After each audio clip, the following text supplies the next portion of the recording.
नमस्कार। आइए हम पुनः छायावादी कवि जयशंकर प्रसाद की बहुत ही सुंदर और प्यारी सी कविता बीती विभावरी जागरी का अध्ययन करने को तैयार हैं। तो हम प्रारंभ करते हैं। देखिए, बहुत ही सुंदर कविता है ये। इसके शब्द जैसे एक एक सुंदर माला में गुथे हो, इस प्रकार से सजे हुए इसके शब्द हैं। कवि कह रहा है कि अब तो रात बीत गई, अब तो जग जाओ, बीती विभावरी जागरी, अब जग जाओ। और उसका कितना सुंदर वर्णन किया है। देखिए, अंबर पनघट में डुबो रही, तारा घट उषा नागरी।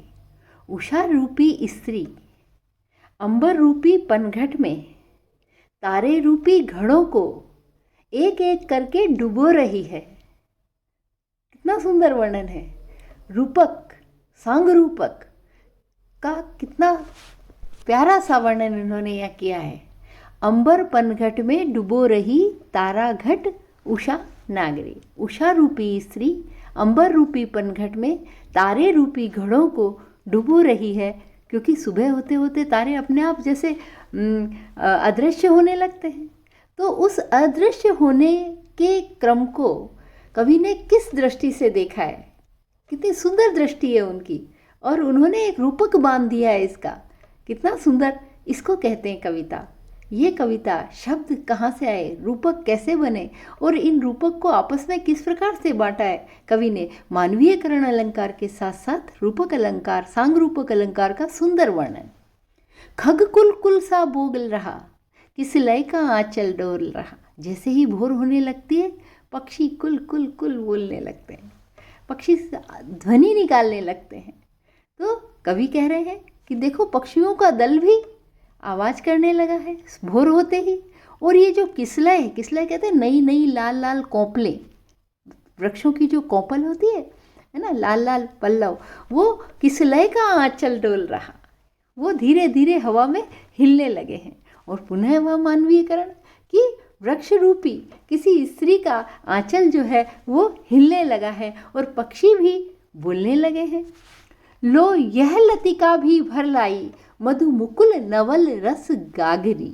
और ये देखो, पास में एक जो लता है, यानी एक बेल है, लता, वह भी कितने सुंदर पुष्पों के अंदर मधु अर्थात शहद की रस की गगरी को भर के लेकर आ गई है। गागरी, एक मटकी को भर के यह लता रूपी स्त्री भी लेकर चली आई। उसमें जो कलियां खिली हुई है लता के अंदर, वो कलियां अपने अंदर एक प्रकार के रस को भरी हुई है, वो लेकर आ गई है। और अब तो भोर होने वाली है, तो ये इस रस की गागरी को खोलेगी और शहद को सबको लुटा देगी।